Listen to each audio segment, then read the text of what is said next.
We're plunging into the source material, the ancient blueprints, really to understand one of history's most profound paradoxes, the Ark of the Covenant. It really is a paradox, isn't it? I mean, on the surface, you've got this relatively wooden chest. Right. And it's built by people who were, just weeks earlier, slaves in Egypt. Their whole life was making bricks for Pharaoh. Yeah, clay and straw. Exactly. And yet, this one object becomes the physical, tangible center of a nation's entire spiritual life. It was the most holy, and at the same time, probably the most frightening and potentially lethal object in their history. And that's how we're treating it today, almost like a technical manual. Our goal is to unpack the exact divine blueprints given in the book of Exodus. Right. We're going from the specific hardware requirements, down to the exact measurements and materials, all the way to the spiritual mechanics of how it operated, the strict rules for transport, its use in these huge historical events like Jericho. And its eventual silence, which is a story in itself. And its prophetic silence, which is detailed in Hebrews. And the stakes here, they just couldn't have been higher. The sources really hammer this home again and again. This wasn't just a piece of furniture. It was the designated meeting place between the infinite creator and, his finite, imperfect people. So every single instruction mattered. Every single one. Every measurement, every layer of gold, every rule for how to handle it, it was all critical. Ignoring one tiny detail, even with a seemingly good intention, could result in an instant, fatal consequence. So that's what we want to find out. Why was this object engineered to be so lethal to the touch, yet so absolutely necessary for their guidance and really their survival? What physical and spiritual mechanisms made this box a genuine, dangerous manifestation of a divine presence? Let's start right where the command was given, in the dust and the heat of the Sinai wilderness. The command to build the ark comes at a profoundly unstable time for the Israelites. They're basically refugees. They are. They've just witnessed these immense miracles, the plagues, the parting of the sea, but they're still just wandering in this vast, empty wilderness. They've been delivered, sure, but they haven't figured out how to live with the God who had freed them. So they needed an anchor. An anchor, that's the perfect word. The primary purpose of the ark was immediate and stabilizing. It was to be the singular meeting place, the center of communication where the creator would encounter and, dialogue with his people. It was the physical anchor for the promise, for the covenant itself. And the thing that's so remarkable about this command, which is laid out in Exodus 25, is the absolute lack of flexibility. Zero flexibility. It wasn't a suggestion like, hey, build a nice tent. It was an exact, unchangeable blueprint. The specific measurements, 2.5 cubits long, a cubit and a half wide? And a cubit and a half high, yes, given with military precision. Right. And the exact materials were listed. This was purely an exercise in obedience. There was just no room for artistic interpretation or human improvisation at all. And that requirement for absolute obedience is so essential when you consider who was actually doing the building. We touched on this. They weren't artisans. Not even close. The source material really highlights their background. They had been slaves for generations. Their primary skill set involved making sun-dried bricks, digging clay, forced labor.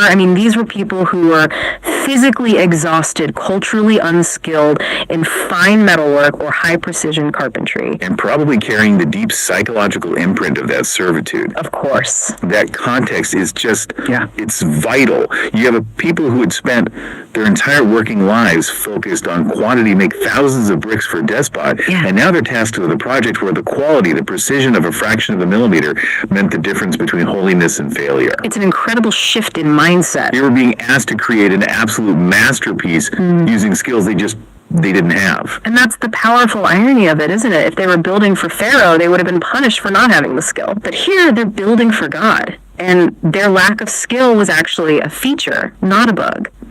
This work was deliberately designed to demonstrate complete reliance on divine guidance, on spiritual empowerment.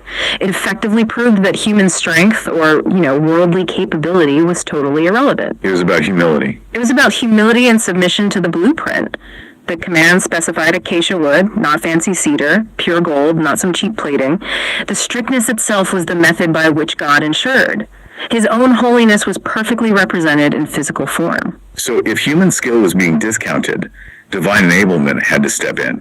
And this is where we meet Bezalel, the man chosen for, the most critical construction job in their entire history. Yeah, and God's selection process is detailed in Exodus 31. It's fascinating. He didn't choose Moses the lawgiver. Or Aaron the high priest. Or a military general. He specifically names Bezalel, the son of Uri, from the tribe of Judah. He's just an ordinary person, chosen for his potential as a craftsman, and then elevated by a divine mandate for this massive technical and deeply spiritual responsibility. The message that must have sent to the entire community, this newly freed people, it's staggering. Oh, absolutely. It showed that God valued and empowered the hands that create, the talent of the craftsman, just as much as the voice of the prophet or the strength of the general. It sanctified creative skill as long as it was submitted to a divine purpose. Exactly. And the source material breaks down precisely how Bezalel was prepared for what was really an impossible task. It says he was filled with the Spirit of God, which it didn't just give him a general sense of guidance. It granted him 4 specific interlocking abilities that were required for this level of complex execution. Okay, we have to spend some time on those 4 abilities, because that sounds like the total package required to build something flawless under, extreme pressure. Yeah. So what were they? Okay, so first he was given wisdom. Wisdom. This was the highest level strategic capability. The ability to grasp the overall plan, see how all the components, the ark, the table, the lampstand, all interconnected, to understand the final spiritual purpose of the entire structure. It's the foresight, the ability to see the finished product before the first cut is even made. You've got it. It's the big picture. Second, he was given understanding. Okay, how is that different from wisdom? Well, if wisdom is the whole, understanding is the ability to break that whole down into its smallest parts and avoid errors in those minute details. It's the zoom in. It's what ensures perfection where human attention or eyesight might fail. If a measurement was off by a fraction, understanding is what ensured that detail was noticed and corrected. That's a crucial distinction. One is for the overall strategy, the other for flawless execution on the ground. Yes. And third was knowledge. This was the practical, almost managerial expertise needed to coordinate the entire massive project. So logistics. Exactly. Managing the material, the other laborers, the supply chain, all under the demanding conditions of the desert. It's the administrative and organizational capacity to pull it all off. Okay, so you've got vision, precision, and project management. What's the last one? The last one is skill itself. This was the pure physical dexterity, the practical, hands-on ability to work expertly with gold, silver, bronze, wood, and stones. To take these raw, difficult materials and transform them into something magnificent and flawless. Wow, that is a total package. Strategic vision, granular precision, project management, and physical dexterity. Bezalel was essentially given a temporary, divinely powered engineering degree right there in the wilderness. That's a great way to put it. This combination guaranteed the necessary accuracy, and the ultimate implication was crystal clear to everyone. The outcome depended entirely on God's power and guidance, not on Bezalel's resume. His job was translation. It was a translation job, yes. Turning the spiritual command into a perfect physical reality without any deviation. The whole process was about precision driven by humility, because this structure was going to be the resting place for God's presence, and it required a process that reflected that divine completeness. So the foundation of the ark wasn't just physical acacia wood. It was this spiritual reality of God enabling a former slave to perform an impossible task, which really sets the stage for the complexity of the object itself. All right, so move into the materials and the engineering of this thing. The sources list an incredible inventory. Pure gold, silver, fine linen, these incredibly costly dyes. As we've established, this is not the inventory list you expect to find in a dusty refugee camp in the middle of a desert. Not at all. So where did they get this unimaginable wealth? Enough to plate a massive structure inside and out with pure gold. And this is where the story pivots from just engineering to profound divine providence. The source material, specifically Exodus 12, gives us the answer, and it said these materials weren't scavenged or slowly traded for over years. They were provided by the Egyptians themselves. As restitution when Israel left slavery, the people plundered the Egyptians, the text says, by asking for silver, gold, and fine garments, which the Egyptians readily gave them just to hasten their departure. So the wealth of the oppressors, collected over generations of Egyptian prosperity, became the literal foundation for the most sacred object of the freed people. It's a profound reversal of fortune. It's unbelievable. It's a remarkable detail of foresight, really. God had already arranged the resource acquisition long before he ever gave Moses the building commands. The harsh desert conditions couldn't halt the project because the resources were already there, in their position, ready to be dedicated to God's holy work. It just shows the scope of the plan. He thinks generations ahead. So let's focus on the actual components, starting with the core, the wood. Why acacia wood? Acacia wood was a very deliberate choice. First, it's indigenous to that arid region, so it was available. But more importantly, it is incredibly tough, it's dense, and it's naturally resistant to rot, decay, and insects. So it's durable. Extremely durable. It provided the necessary strength and stability to serve as the inner core that would have to carry the immense weight of the pure gold plating, not to mention the object's ultimate sanctity. It needed to be the most stable wood you could find in a very unstable environment. And then the plating itself. Yeah. Pure gold. Pure gold, which symbolized God's purity, His holiness, His glory. But the key technical detail is the plating inside and out. Right. Why the inside? No one would ever see it. And that's the point. This wasn't just for external beauty or waterproofing.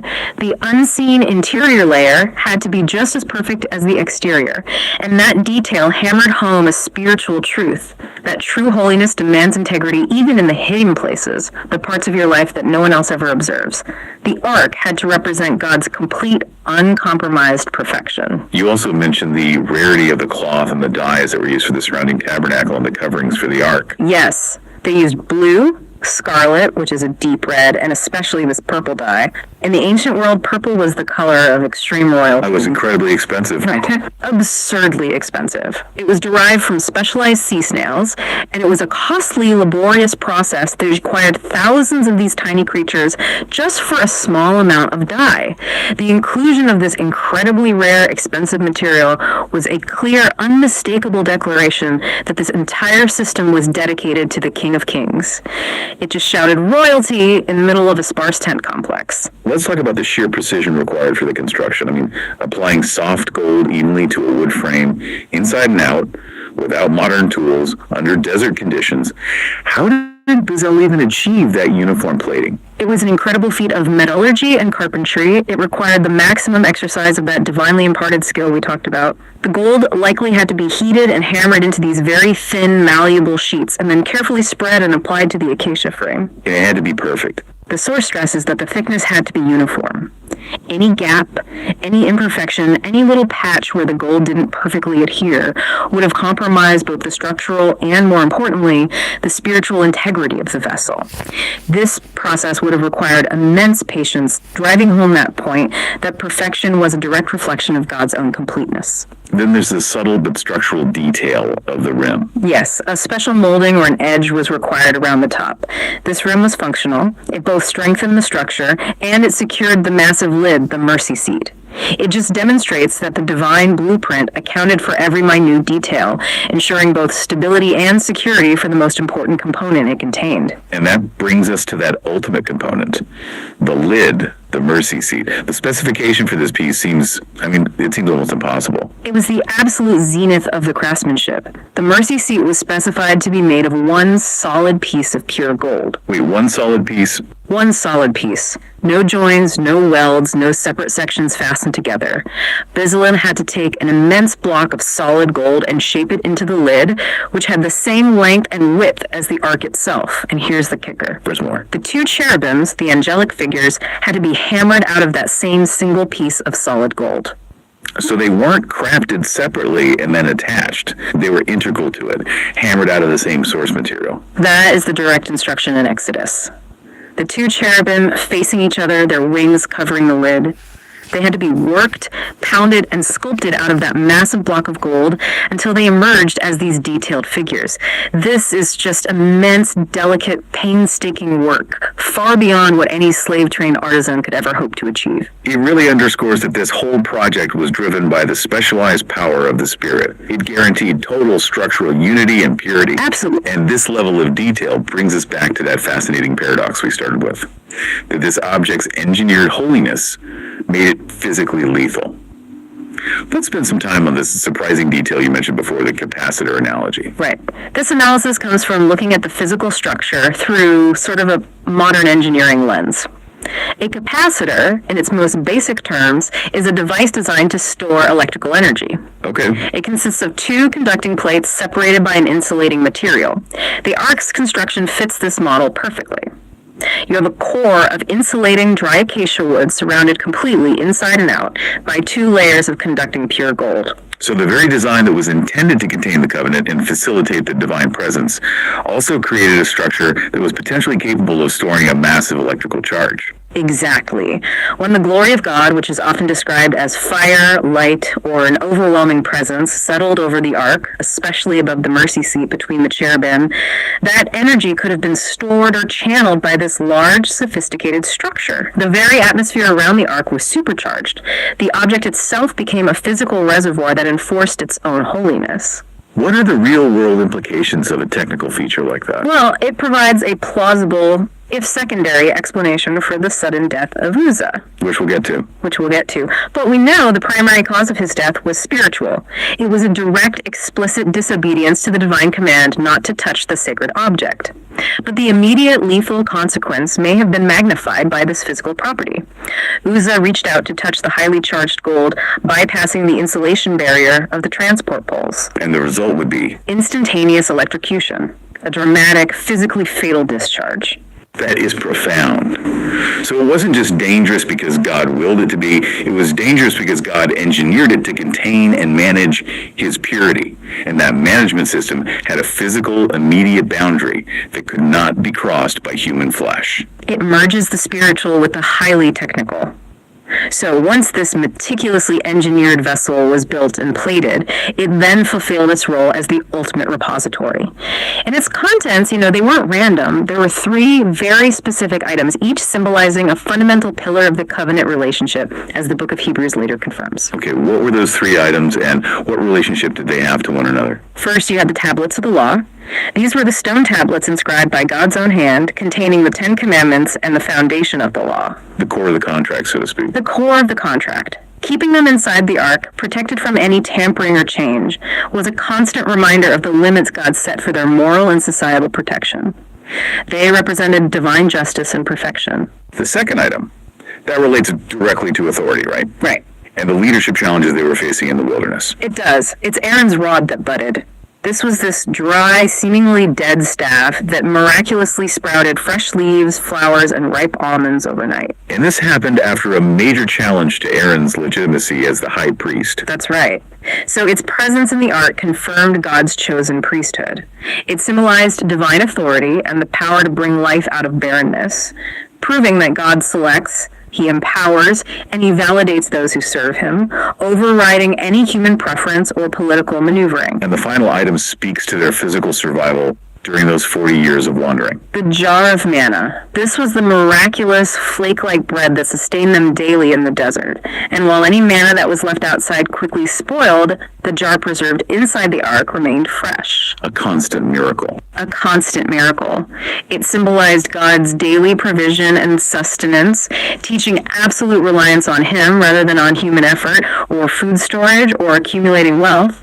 It proved that God not only provides, but he also preserves. So if we look at those three together, God's rule, God's authority, and God's provision, they really encapsulate the entire relationship, don't they? They tell Israel, I set the standard, I choose the leaders, and I will provide your sustenance. Exactly. The ark was a constant, undeniable monument to every aspect of the covenant.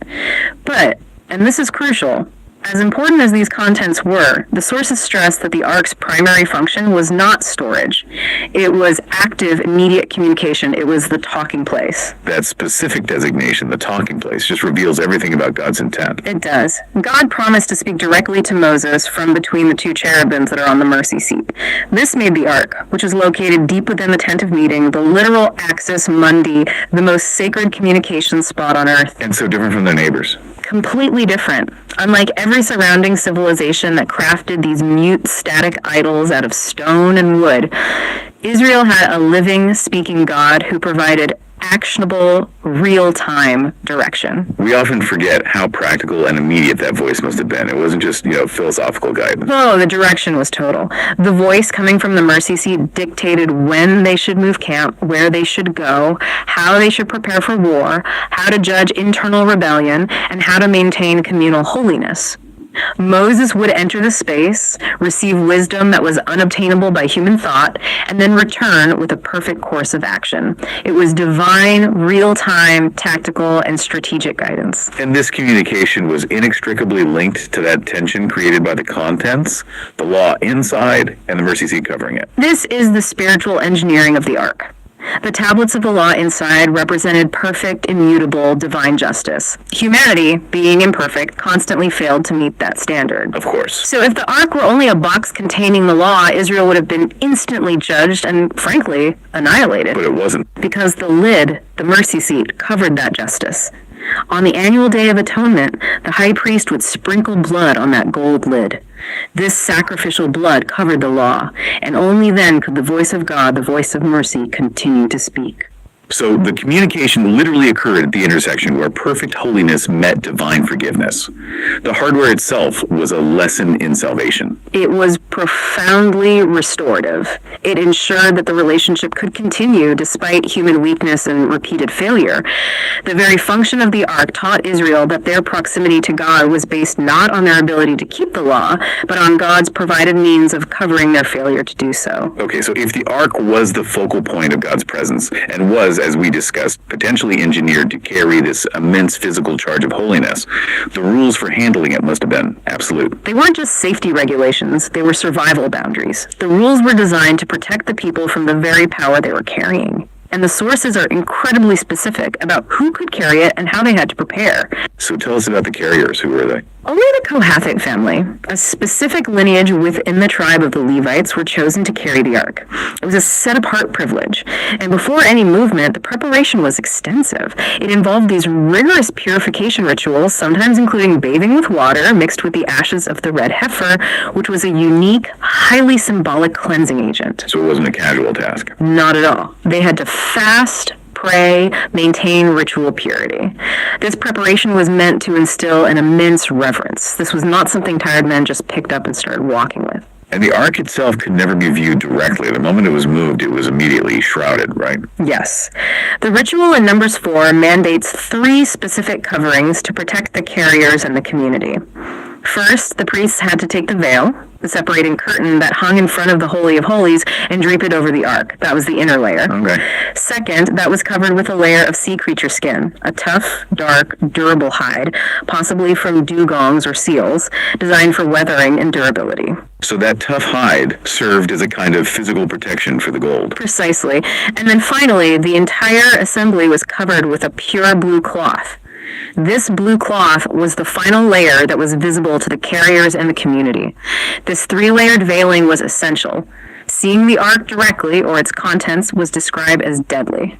It provided a necessary distance between that highly concentrated holiness and the people. So even the chosen Kohathites, they weren't looking at a gold chest. They were looking at a blue-covered box, which contained multiple layers of shielding. Exactly. And this brings us to the most critical safety feature of the entire design, the non-removable poles. The transport mechanism itself was engineered as a permanent barrier. 4 golden rings were attached to the corners of the Ark, and these gold-plated acacia wood poles were inserted through them.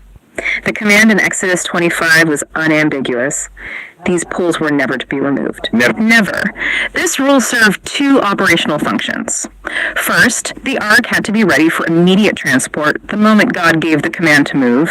And second, and this is the fundamental part, the poles ensured that no human being could ever directly touch the sacred object itself. They were permanent handles. Permanent, insulating spiritual and physical handles, maintaining that vital distance. And this detail makes the story of Uzzah, which happened centuries later, all the more chilling. It was an act of bypassing a divine safety mechanism. It's the ultimate object lesson in obedience versus convenience.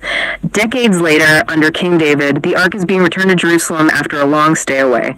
But instead of following the specific mandated rule of having the Levites carry it on their shoulders using the poles, They put it on a cart, they placed it on a new cart drawn by oxen. which sounds like efficiency, modernization. Maybe they were thinking, hey, we're bringing it home. This is a happy occasion. Surely the old rules don't apply when our intent is good. And that's the core mistake. They adopted the common, convenient transport method used by the Philistines to move large items. They were essentially importing secular efficiency into a sacred process. It showed a critical misunderstanding of the nature of holiness. So what happened? When the oxen stumbled on the threshing floor, the ark shook. And Uzzah, he reached out instinctively to steady it and prevent it from falling. A completely rational, helpful, well-intentioned act. An act of good intention, yes, Right. but a direct, instantaneous violation of the oldest, strictest rule, do not touch the ark. The moment Uzzah's hand touched that highly charged, gold-plated surface, he was struck dead by the presence of the Lord. Wait a minute. So even preventing the ark from crashing into the dirt, an act of protecting the sacred object, Yeah. was still treated as a capital offense because it violated the procedure. Yes. That's a terrifying level of holiness to comprehend. The procedure matters more than the perceived outcome. It does. And the incident taught David and Israel a profoundly painful lesson. Holiness is defined by God's instruction, not by human logic or good intentions. The rules were established for the people's protection, defining the exact boundaries of God's demanding presence. Uzzah's death demonstrated that the method was inseparable from the mission. It's just a moment of severe, uncompromising theology applied with instant physical consequence. It is. David must have been devastated, but it forced him into a period of deep reflection on the law. He was initially angry, and then he was profoundly terrified. He halted the whole procession and spent months studying the requirements, realizing the error was the cart itself, the rejection of the Levite carriers and the permanent poles. When he eventually resumed the process, which is detailed in 1 Chronicles 15, he made sure the Levites consecrated themselves and they carried the ark on their shoulders with reverence and ritual. The error was corrected. But the cost was absolute. So the ark was the ultimate symbol of God's presence, and Israel, naturally, sought to integrate it into their military and national strategy. It wasn't meant to be locked away in a tent forever, it was meant to guide them. That guidance was paramount. But the ark was never to be used as a rabbit's foot or some magic charm. When the Levites carried it, Moses would pray specifically for divine intervention, asking God to rise up and scatter their enemies. It was a sign that God was actively leading the charge, which required Israel to follow the instructions that came with that movement. And the most dramatic demonstration of the ark's power and guidance has to be the Battle of Jericho. Oh, in Joshua 6, the ark became the center of a military campaign that completely defied human logic. Jericho was this immensely strong, walled fortress, and the command was not to attack, but to demonstrate faith and obedience. Just walk around it. Just walk around it. Carry the ark around the city once a day for 6 days, and then 7 times on the 7th day. It was a silent, ritualistic, agonizing test of patience. The ultimate non-military strategy. Exactly. The ark, carried by the priests, marched in silence for a week. The victory was completely removed from human siege techniques or military force, and when the command was finally given to shout on that 7th circuit, the walls just collapsed outward. The presence of the ark dictated the strategy, and the obedience of the people guaranteed the outcome. And even before that, it showed God's ability to create paths where none existed at the Jordan River. In Joshua 3, yes.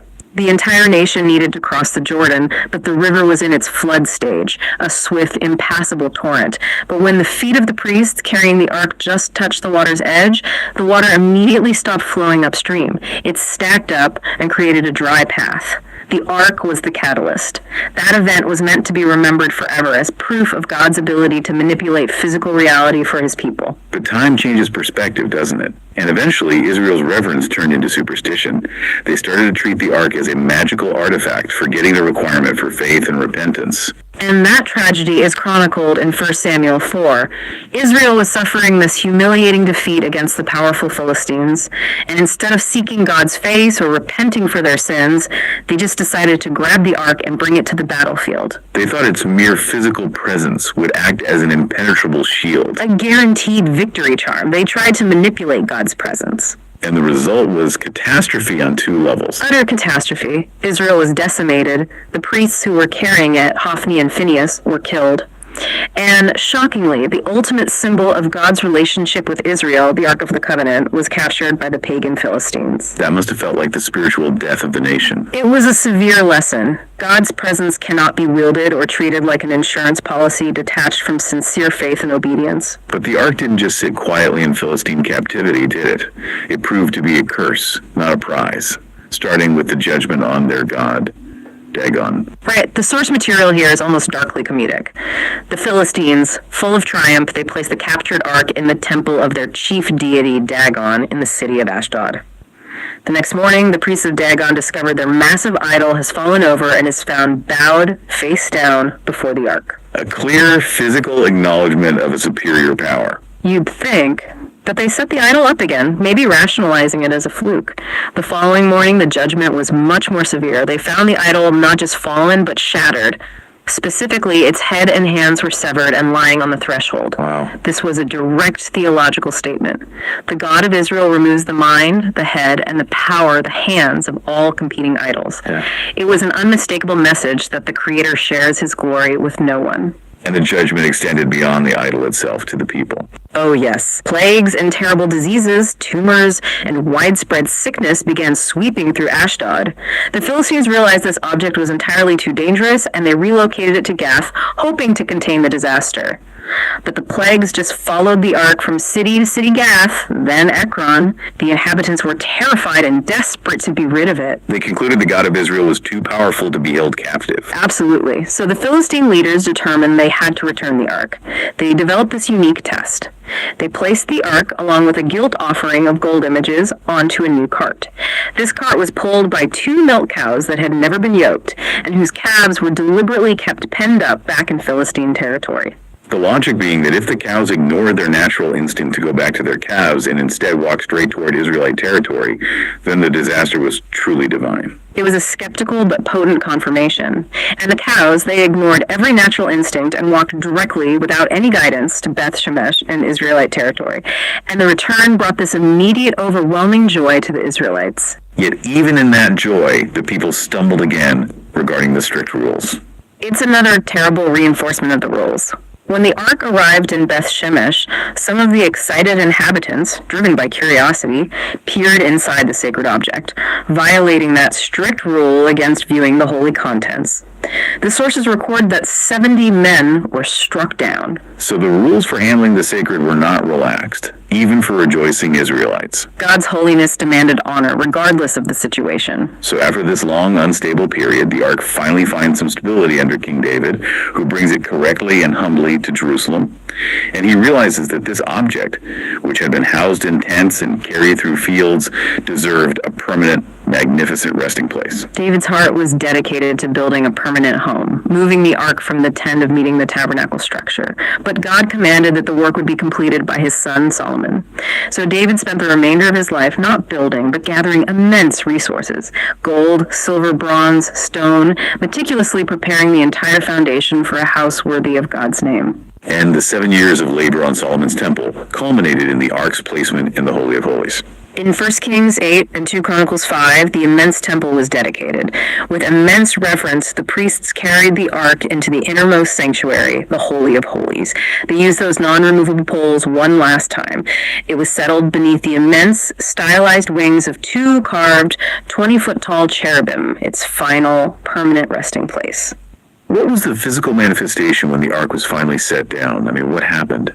The acceptance was immediate and overwhelming. Upon the ark being settled, the glory of the Lord, often referred to as the Shekinah, filled the entire temple in this dense, palpable cloud. The source says the cloud was so overwhelming that the priests couldn't even stand up to minister. It was God's ultimate sign of acceptance of this permanent, fixed dwelling place. And Solomon's prayer at that moment perfectly captured the theological scope of the structure. He was so humble and realistic. He acknowledged the profound truth that the heavens, even the highest heaven, cannot contain you, how much less this temple I have built. Yet he prayed that God's eyes would be fixed on that place, hearing all the prayers made toward it. The ark's role as a traveling sign was fulfilled. It had transitioned into a fixed spiritual center for the nation. But as history progressed, the ark eventually disappeared. It's likely lost during the Babylonian invasion and exile, 2,600 years ago. The greatest historical mystery is its location. But the greater spiritual truth is its silence. And that silence is the key to understanding its ultimate purpose. The ark's disappearance from the biblical narrative is mysterious, but the sources we have, particularly the New Testament analysis in Hebrews, suggest that its silence wasn't an oversight or an abandonment. It was a deliberate transition. The ark was never the final goal. That's right. Hebrews describes the entire system, the priests, the sacrifices, the tabernacle, the ark, as merely a shadow of the good things that were to come. The physical ark was a temporary signpost pointing to the true, permanent, and accessible meeting place between the Creator and humanity. The physical vessel, it just ceased to be necessary when the ultimate reality it pointed toward finally arrived. So how does the physical engineering of the ark connect to its spiritual fulfillment? Well, it connects on 3 vital levels. Think about the mercy seat, that singular piece of pure gold. It was the place where blood was sprinkled annually to cover the law. The source describes Jesus as the living mercy seat. The living mercy seat. The annual ritual of sprinkling blood pointed directly toward the ultimate once-for-all sacrifice of Christ, as detailed in Hebrews 9. His sacrifice didn't just cover the law temporarily, it fundamentally opened the path to God permanently, making that annual ritual obsolete. So the gold lid pointed to the ultimate act of atonement. Exactly. And the second connection is the removal of the barriers. The ark's holiness was enforced by massive, deadly barriers. The required distance, the purification rituals, the blue cloth, and most visibly, that thick, heavy dividing veil or curtain. This veil separated the holy place from the Holy of Holies, ensuring only the high priest could approach the ark, and only once a year. That barrier signified the absolute distance between God and humanity. But the true fulfillment occurred when that massive temple veil was miraculously torn from top to bottom at the moment of Christ's death. That tearing was a physical seismic event, signifying that the distance had been eliminated. Access to God is now open to absolutely anyone, regardless of their lineage or ritual status. The purpose of the physical barrier was exhausted. And finally, the communication. The shift in communication is profound, moving from a confined space to an accessible presence. The voice that once spoke from between the silent cherubim only to Moses or the high priest transitioned to the Word made flesh. The specific, localized guidance that was provided by the ark is now accessible through the living Word. All the physical limitations of the ark, the inability to touch it, the restricted access, the necessary blood sacrifice, they were all perfectly answered and surpassed by the ultimate sacrifice. So if the veil is torn and the physical ark is gone, where is the ultimate sanctuary now? The glory, the Shekinah, that once resided as a dense cloud over that gold mercy seat, now dwells, according to the source, in the hearts of those who seek the Creator. The individual heart is described as the true sanctuary, the living temple. The entire history of the ark teaches us that God's ultimate desire was never to be housed in wood and gold, but to reside with his people, not separated from them. That makes the question of the ark's physical location today truly irrelevant to spiritual truth. Its vanishing act was, theologically, a retirement. Its job was complete. The object was retired the moment the reality it symbolized arrived. Its story is essential not for archaeology, but for understanding the nature of holiness and how permanent access to that holiness was finally achieved. We've traveled through the most rigorous specifications given to the craftsman Bezalel. We've explored the physical engineering that made the ark lethal to touch, observed its power at Jericho and the Jordan, and reflected on the agonizing lessons learned through the catastrophe of Uzzah. This deep dive into the source material shows that the ark was a highly engineered spiritual physical vessel designed to manage the radical purity of the Creator's presence. And the core lesson of the ark's history, really highlighted by that Uzzah incident, remains incredibly relevant today. It's a powerful lesson in the critical necessity of reverence and obedience over convenience or even good intentions. The fact that the poles could never be removed demonstrated that following the exact path, the divine instruction, is always paramount. The rules were established for the safety of humanity, marking the boundaries of God's overwhelming holiness. So the knowledge we've gained today is a deeper understanding of the nature of holiness itself, both terrifying and ultimately redemptive. And this leads us to the final provocative thought, one that transcends history and speaks directly to you today. The physical ark's greatest mystery is not its hiding place after 2,600 years. The abiding, essential question posed by the ark's entire history is this: The Creator has done everything necessary to come to you, tearing the veil and providing complete open access. If the true location of His presence is now freely offered to be in your own heart, what boundary, what unwillingness, or what disobedience prevents you from fully yielding that sacred space to Him? Welcome back to The Deep Dive, the show where we take these complex and often pretty esoteric source materials and just pull out the clearest, most fascinating parts for you. Today, we are taking a really dramatic journey. We're stepping back to a time before the Great Flood. Way back. Way back. We're dealing with a truly unique claim of cosmic witness. And our source material for this deep dive is entirely focused on one figure, Enoch, the son of Jared.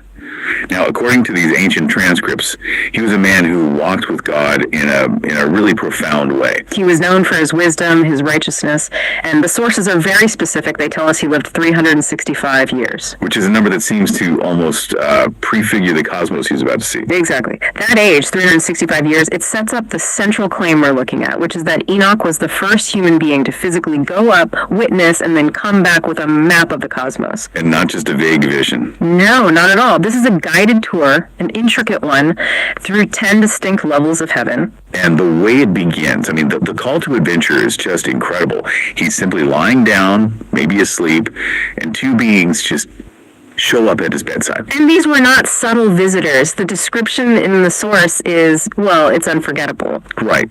They're described as being incredibly tall. Extremely tall, yeah. Their faces shone like the sun, and their eyes were like burning fire. And they were wearing these deep purple clothes, golden wings, and their hands were described as being clean like ice. Just totally otherworldly. Completely. And they call him by name and tell him it's time to go. He must have been terrified. Of course. But one of them reassures him, tells him they were sent by the eternal God, but before they can ascend, he has one last thing to do. He has to speak to his family. Exactly. He gathers his sons, Methuselah, Regime, and Gad, and gives them this very stern, very specific warning. This warning really sets the stage for the whole moral geography he's about to see, doesn't it? It does. He warns them against pursuing, and I'm quoting here, vain things and false powers that had not create the sky or the earth. It was a final instruction, honor the Creator, reject idolatry. And with that, the angels lift him up on their wings, and the journey begins.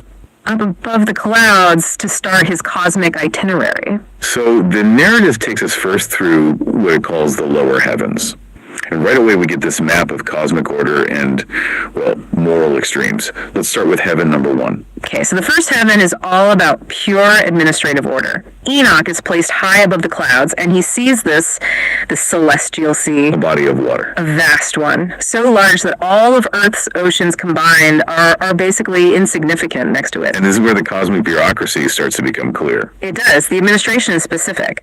There are 200 angels whose only job is to control the paths of the stars and all the celestial bodies. They're the gears in the clockwork. Just making sure everything runs on its calculated course. Precisely. And he also sees these elemental storehouses, huge stockpiles of ice and snow looked after by these powerful, stern angels. And the dew, I love the description of the dew. It's beautiful, isn't it? It looks like luminous, life-filled olive oil. And it's supposed to capture the essence and fragrance of all the world's flowers. So from this place of perfect luminous order, we get a sudden terrifying shift. A huge shift. We go straight into the second heaven, which is described as a place of profound, overwhelming darkness, deeper than any darkness on earth. And there are beings inside this darkness. Yes. Frightening, imprisoned beings. This is the prison of the fallen. They are bound there, just waiting for their final judgment. And you can hear them. He hears their continuous, ceaseless crying, and then they see him, a living man, and they start pleading with him. They ask him to pray for them. They do.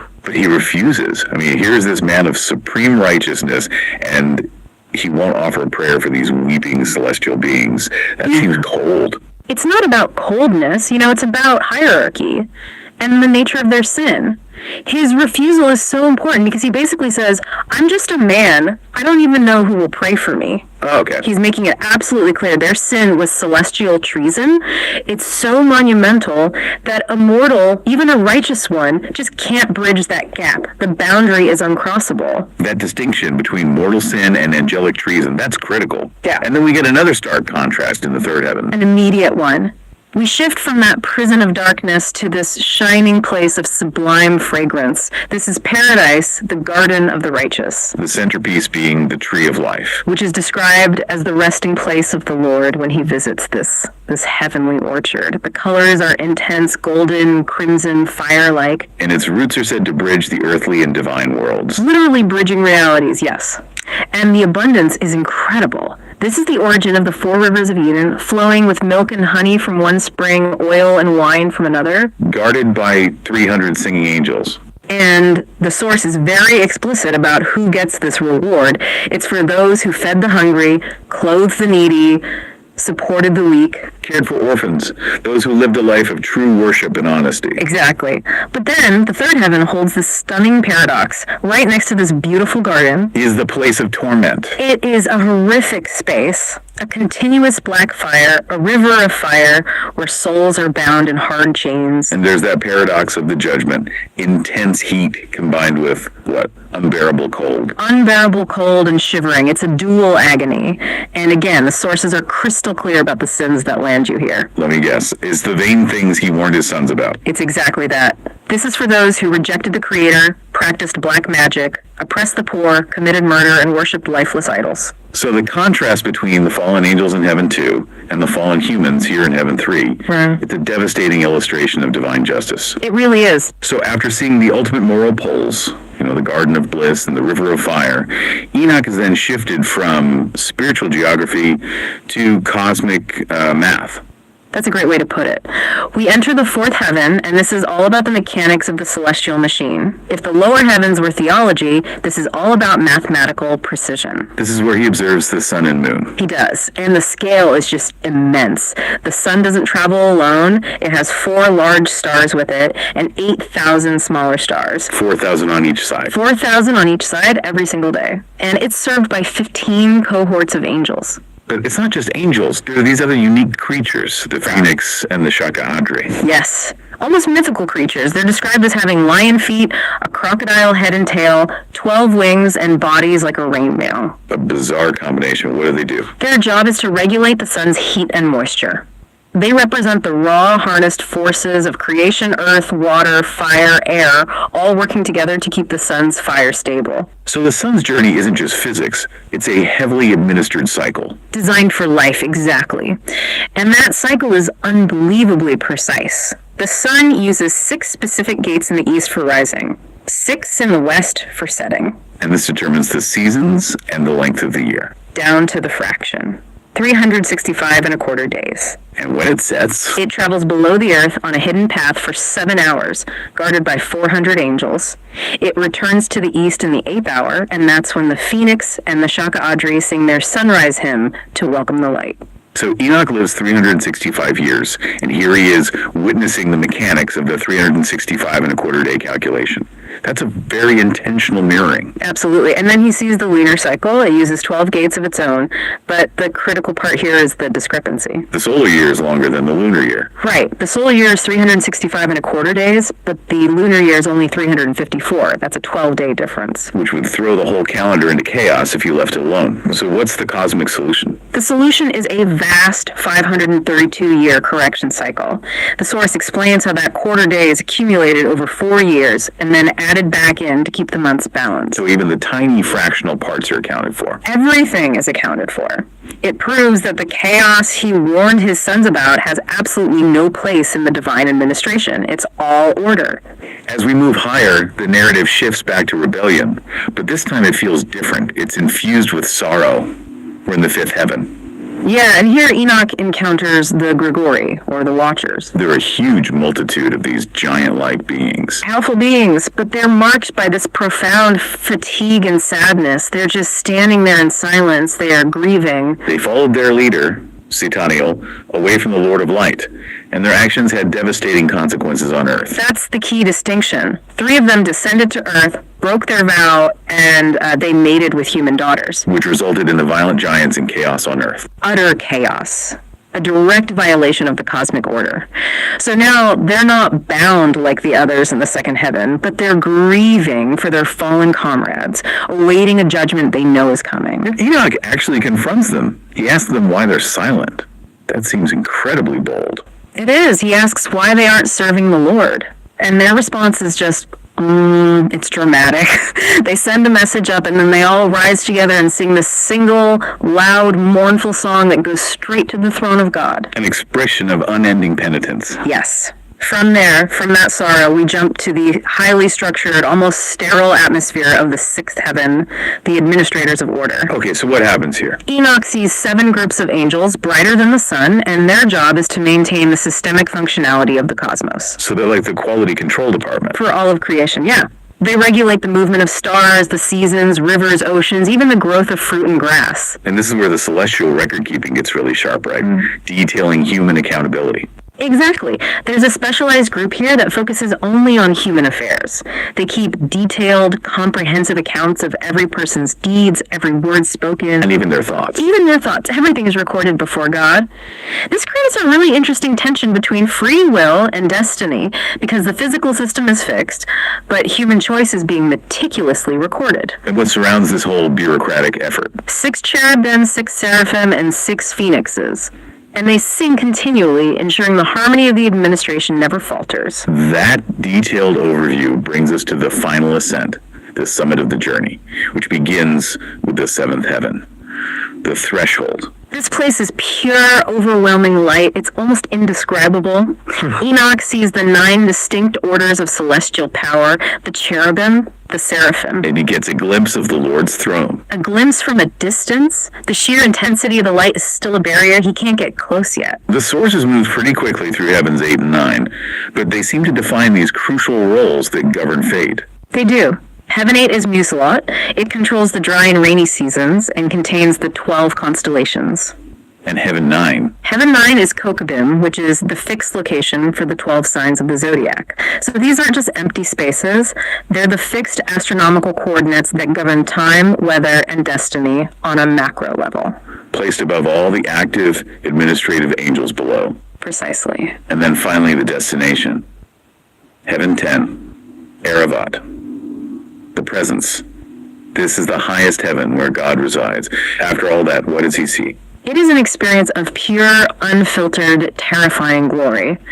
When he finally sees the Lord's face, it's described as being like burning, fiery iron, sparking, and completely fire-like. And the glory is just too much. It's overwhelming. Enoch, the most righteous man of his time, just falls to the ground in utter terror. He's a mortal man and he can't stand the sight. But this is where the transformation happens. The ultimate transformation. Archangel Michael is commanded to approach. He takes Enoch's earthly clothes off, undresses him, and anoints him with this celestial oil. And the oil itself is special. It's described as softer than dew, lighter than any light, and intensely fragrant. And once he's anointed and clothed in these garments of glory, Enoch's own body starts to shine like the heavenly beings. He's physically and spiritually remade. Fit for eternal proximity to the divine. But he's not just transformed, he's given a job. An eternal, vital job. He becomes the divine scribe. Exactly. Archangel Provo, who is the wisest of the archangels, is commanded to instruct him. And the curriculum must be just staggering. It is. Cosmology, the elements, thunder, celestial paths, wind origins, human life, all the true laws of God, everything. And his ultimate task, it's monumental. It dictates the future of humanity. He sits down and he writes. He completes 366 books. And specifically, he records every single soul that will ever be born and the eternal place that's prepared for each one. So every soul's destiny is already known. Known and recorded by Enoch, but the very final revelation is maybe the most surprising part of this whole deep dive. It elevates his status above the entire cosmic bureaucracy he just toured. What? It's the ultimate secret. God addresses Enoch directly, tells him to sit by Gabriel on the left side of the throne, and then God reveals that the deepest secrets of creation, how everything was made from the invisible, the beginning of the kingdom, those secrets were explicitly withheld from all the angels. But not from Enoch. They were revealed only to Enoch. He was made a timeless witness whose knowledge surpasses even the highest celestial powers. So when we synthesize this entire journey, we see Enoch move from witnessing the imprisonment of rebellion in that dark second heaven to understanding the strict clockwork order of celestial mechanics in the fourth, and then culminating in his own transformation and his eternal job as the divine scribe in the 10th. The key takeaway then for you our listener, is that Enoch received a complete detailed map of the universe and its underlying moral structure, a knowledge base that, according to these sources, is more comprehensive than any angels. He became the designated eternal recorder of universal fate. Which leaves us with a final thought to ponder. Since Enoch wrote down 366 books detailing the fate and origin of every soul that will ever be born, the essential question for you is this: if you possess this absolute, non-negotiable knowledge of universal fate and divine expectation, would you choose the path of comfort and ignorance, or would the weight of that truth force a radical and immediate change in how you live? My dear children, may God's grace be upon you. In the heart of the New Testament, the Apostle Paul delivers a profound declaration in Romans 6:11. Likewise reckon ye also yourselves to be dead indeed unto sin, but alive unto God through Jesus Christ our Lord. This verse is not merely a theological footnote but a clarion call to Christian living, a blueprint for spiritual vitality in a world ensnared by sin. Through Jesus Christ alone are we made alive unto God. If we are dead to sin, then it will lose its power over us. If we are alive to God, we will respond in love and obedience to His Word and His Spirit. To grasp Romans 6:11, we must first journey back to the origins of sin's dominion and humanity's desperate need for liberation. The Bible's narrative begins in Genesis, where Adam and Eve's rebellion introduced sin as a tyrant, binding humanity in chains of death. Genesis 3:1-19. For the wages of sin is death, Romans 6:23. Paul later affirms, echoing this primal curse. Sin is not merely an act but a power, a pervasive force that corrupts the heart, mind, and will. Yet, God's redemptive plan unfolds like a divine symphony. From the proto-evangelium in Genesis 3:15, the promise of a seed who would crush the serpent's head, to the covenants with Abraham, Moses, and David, Scripture builds toward the ultimate solution, Jesus Christ. In the Gospels, we see this fulfillment. Jesus' sinless life, sacrificial death, and triumphant resurrection shatter sin's grip. He hath made him to be sin for us, who knew no sin, that we might be made the righteousness of God in him. 2 Corinthians 5:21. Romans 6 is Paul's magnum opus on union with Christ. In verses 1-10, he dismantles any notion of continuing in sin to abound in grace. God forbid, he exclaims. B.2. Through baptism into Christ's death, believers are crucified with him, buried, and raised to newness of life. BV 3-5. Our old self, the sin-dominated nature, is put to death on the cross. Thus, sin's mastery ends. He that is dead is freed from sin. B. 7. Enter verse 11. Reckon ye also yourselves. The Greek word, logizomai, implies accounting or considering something as true based on fact. It's not wishful thinking but a deliberate mindset grounded in our co-crucifixion with Christ. We are dead indeed unto sin. Sin's appeals no longer hold legal authority over us. Simultaneously, we are alive unto God, vital, responsive, empowered by the indwelling Spirit. This dual reality is echoed throughout Scripture. In Galatians 2:20, Paul declares, I am crucified with Christ, nevertheless I live, yet not I, but Christ liveth in me. Colossians 3:3 reinforces, for ye are dead, and your life is hid with Christ in God. The Old Testament foreshadows this in passages like Ezekiel 36:26-27, where God promises a new heart and spirit to enable obedience. Consider the implications. If sin is dead to us, its temptations, lust, pride, greed, lose their venom. They may whisper, but we are no longer slaves. Instead, aliveness to God means our affections align with His. We love what He loves. Justice, mercy, truth. Micah 6:8. Obedience flows not from legalism but from gratitude and empowerment. In practical terms, this reckoning begins with faith. We affirm by the Spirit what Christ has accomplished. As we meditate on the cross, sin's allure fades, and God's presence becomes our delight. This is biblical faith, not passive belief, but active trust that appropriates Christ's victory. To fully appreciate Romans 6:11, we must situate it within the first century world. Paul wrote Romans around AD 57 from Corinth, addressing a diverse church in Rome comprising Jews and Gentiles. Tensions arose over law, grace, and sin, especially as Jewish believers grappled with the shift from Mosaic covenant to Christ-centered faith. The Roman Church faced imperial pressures, Nero's persecutions loomed. Paganism abounded with emperor worship and moral laxity, idolatry, sexual immorality, and social injustice. Paul's words cut through this fog. Christianity isn't a license for indulgence but a call to radical transformation. Theologically, Romans 6 counters antinomianism, the erroneous idea that grace nullifies holiness. Paul builds on justification by faith chapters 3-5 to emphasize sanctification. Union with Christ is forensic, declared righteous, and vital, empowered for holy living. Theologians like John Calvin later expounded this in Institutes of the Christian Religion, calling it the mystical union, where believers participate in Christ's death and resurrection. Augustine of Hippo, wrestling with his own sin in Confessions, found liberation here. Transformed from a life of hedonism, he reckoned himself dead to sin through grace, influencing Western theology profoundly. Martin Luther, during the Reformation, echoed this in his commentary on Romans, igniting the Protestant emphasis on sola fide, faith alone, which yields fruit in obedience. In Eastern Orthodoxy, theosis divinization parallels this aliveness to God, where believers grow in divine likeness through the sacraments and Spirit.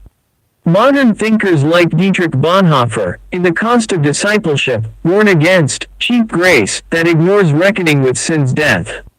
Across centuries, this verse has fueled revivals. John Wesley's Methodist movement stressed entire sanctification, urging believers to live as dead to sin.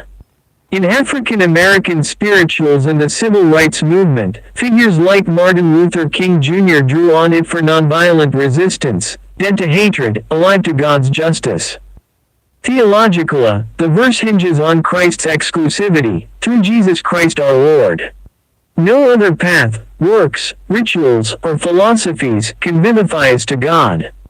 Acts 4:12 affirms, neither is there salvation in any other. This exclusivity demands response, faith that leads to repentance and transformation. Biblical faith is not abstract, it's lived. How do we reckon ourselves dead to sin and alive to God amid modern chaos? Let's explore applications across life's spheres.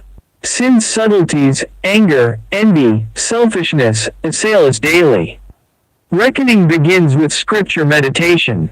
Psalm 119:11 teaches, "Thy word have I hid in mine heart, that I might not sin against thee." Start mornings affirming Romans 6:11, visualizing your old self nailed to the cross. When temptation strikes, remember, you're dead to it. James 4:7 urges, resist the devil, and he will flee from you. Aliveness to God means fleeing to prayer. The prayer provided becomes a lifeline. Help us to live this day as dead indeed to sin. Consider addiction. Whether substance abuse or digital distractions, sin's power breaks when we reckon Christ's freedom ours.